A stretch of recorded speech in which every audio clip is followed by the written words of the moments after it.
Baby shark do do shark do shark baby shark do. Assalamualaikum warahmatullahi wabarakatuh. Perkenalkan, nama saya adalah Rizky Ananda dari kelas Jonglo semester 4 Fakultas Hukum Universitas Asahan. Saya Haikal Renalis. My name is Khairul Fauzi Marpaung. Perkenalkan, nama saya Muhammad Rijal Falepi. Saya mahasiswa Fakultas Ilmu Hukum dari Universitas Asahan. Saya Adi Chandra dari Fakultas Hukum Universitas Asahan. Saya Emre Dasakbani. Saya Fikri Hardimansyah. Nah, kami dari kelompok 6 dalam mata kuliah Hukum Perjanjian Internasional akan mencoba menjelaskan tentang artikel di belakang saya, yaitu artikel tentang hukum perjanjian internasional yang kami cari di Scopus kuartil 1, lebih tepatnya di Elsevier. Nah, jadi di artikel ini menyebutkan bahwasannya this article present a new framework for International Environment Agreement atau IEAS with technological development that incorporates an initial payment and a funding scheme atau IPRS in collaboration with third-party organization or TPOS. We examine self-enforcing IES using a stage scheme model. We examine self-enforcing IES using a stage scheme model. In the result, show that IES size increase with the cost of technological development. Consequently, we provide a solution that achieves large-scale self-enforcing IES in collaboration with TPOS while resolve issues regarding initial participant in IES, which means countries are incentivized to free ride on other countries' effort to abate transboundary pollutant due to provision of public goods. Therefore, countries must negotiate emission reduction and enter into International Environment Agreement or IES in an effort to resolve transboundary environment problem. Because there is no supranational authority to resolve transboundary environment problem. In IEA must be self-enforcing, which records two characteristics. First, no signatory should have an incentive to deviate from the agreement or internal stability. Second, no signatory should have an incentive to participate in the agreement or external stability. Saya akan mentranslate apa yang telah disampaikan teman saya tadi. Artikel ini menyajikan kerangka kerja baru untuk perjanjian lingkungan internasional dengan teknologi-teknologi yang menggabungkan skema pembayaran awal dan pengembalian dana dalam kolaborasi dengan organisasi pihak ketiga.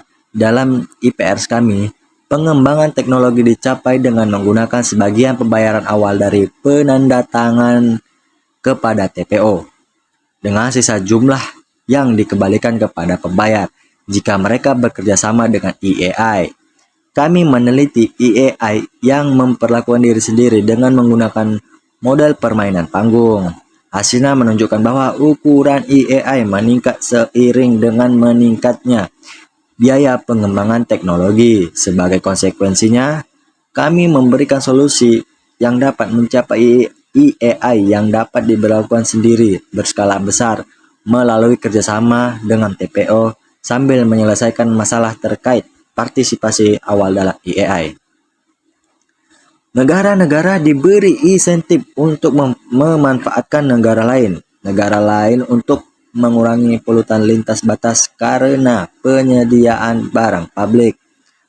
Oleh karena itu, negara-negara harus menegosiasikan pengurangan emisi dan masuk ke dalam perjanjian lingkungan internasional dalam upaya menyelesaikan masalah lingkungan lintas batas karena tidak ada otoritas supranasional untuk menyelesaikan masalah lingkungan lintas batas. Masalah lingkungan batas, sebuah AI harus bersifat mandiri yang membutuhkan dua karakteristik. Pertama, tidak ada penandatangan yang memiliki insentif untuk menyimpang dari perjanjian stabilitas internal. Kedua, tidak ada pihak yang tidak menandatangani perjanjian yang memiliki insentif untuk berpartisipasi dalam perjanjian stabilitas eksternal. Carraro dan Siniscalco dan Barrett bersama-sama dengan seluruh literatur yang ada telah menunjukkan bahwa AI yang secara signifikan dalam meningkatkan kesejahteraan global hanya dapat berkelanjutan jika melibatkan sejumlah negara. Barrett juga mengidentifikasi paradoks kerjasama, sebuah temuan yang telah dikonfirmasi oleh banyak penelitian berikutnya, di mana koalisi yang stabil cenderung kecil dan koalisi itu besar. Potensi keuntungan dari kerjasama yaitu kesenjangan antara hasil agregat dari kerjasama penuh koalisi besar dan tanpa kerjasama koalisi kecil. Kerjasama koalisi tunggal adalah artinya studi awal mengenai AI menunjukkan kesulitan untuk mempertahankan AI yang besar. Namun mereka mengasumsikan bahwa tidak ada otoritas supranasional yang mampu menjamin partisipasi dan beberapa artikel ini telah memasukkan orang pihak ketiga TPO dan telah mengusulkan skema pembayaran awal dan pengembalian dana untuk memberi mereka kekuatan penegakan hukum atas negara mengenai keputusan pengurangan emisi. I want to tell you about the result of our growth. In this article, we examine the stability of international environmental agreements about a common emissions target. By signing the agreement, the parties develop a sense of responsibility to the commitment made, gaining a self-image that contributes to their totality. We study a dynamic two-stage game where all countries act individualistically. We investigate how two fundamental components of the model, that is, the ambition of the fleet and the relative importance given to conflicts, to the commitment, affect the stability and efficiency of the agreement in terms of global welfare and total emissions. We find the participation is the key driver of all the result, and that it is negatively related to the ambition of the pledge and positively related to countries' level of concern about environmental issues.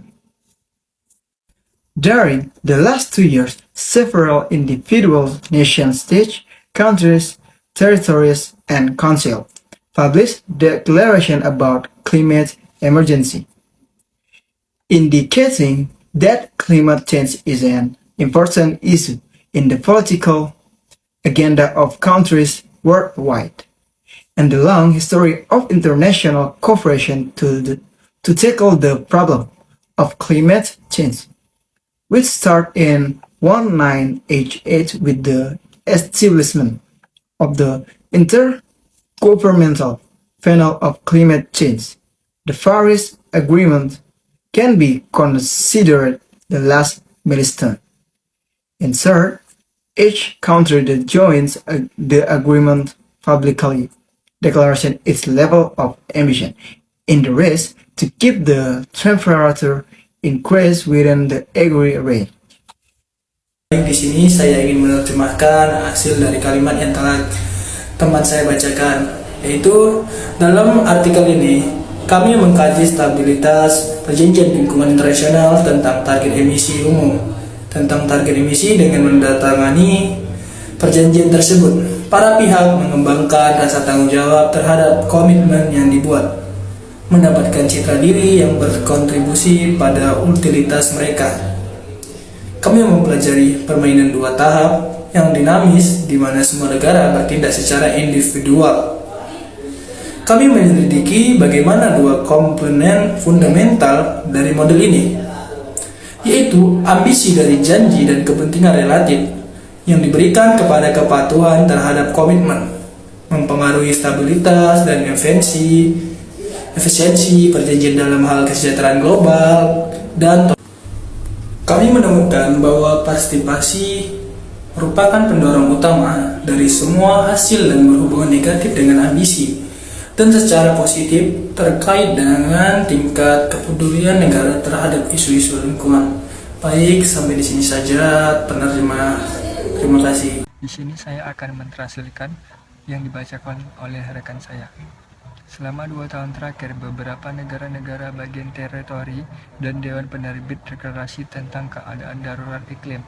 Tahu misalnya Inggris pada Mei 2019, Kanada dan Perancis pada bulan Juni 2019, Uni Eropa pada bulan November 2019, Jepang pada bulan November 2020, Singapura pada Februari 2021, yang menunjukkan bahwa perubahan iklim adalah isu penting dalam agenda politik negara-negara di seluruh dunia. Dalam sejarah panjang kerjasama internasional untuk mengatasi masalah perubahan iklim yang dimulai pada tahun 1988 dengan pembentukan panel antara pemerintah tentang perubahan iklim atau IPCC, Perjanjian Paris 2015 dapat dianggap sebagai langkah terakhir, atau singkatnya setiap negara yang bergabung dalam perjanjian ini secara terbuka menyatakan tingkat ambisinya dalam perlombaan untuk menjaga kenaikan suhu dalam kisaran yang disepakati. Sini saya akan menjelaskan tentang hasil diskusi kami. Janji ini tidak mengikat, yang berarti tidak ada sanksi yang tidak mengikat. Yang berarti tidak ada sanksi yang dikenakan kepada anggota yang gagal memenuhi janjinya.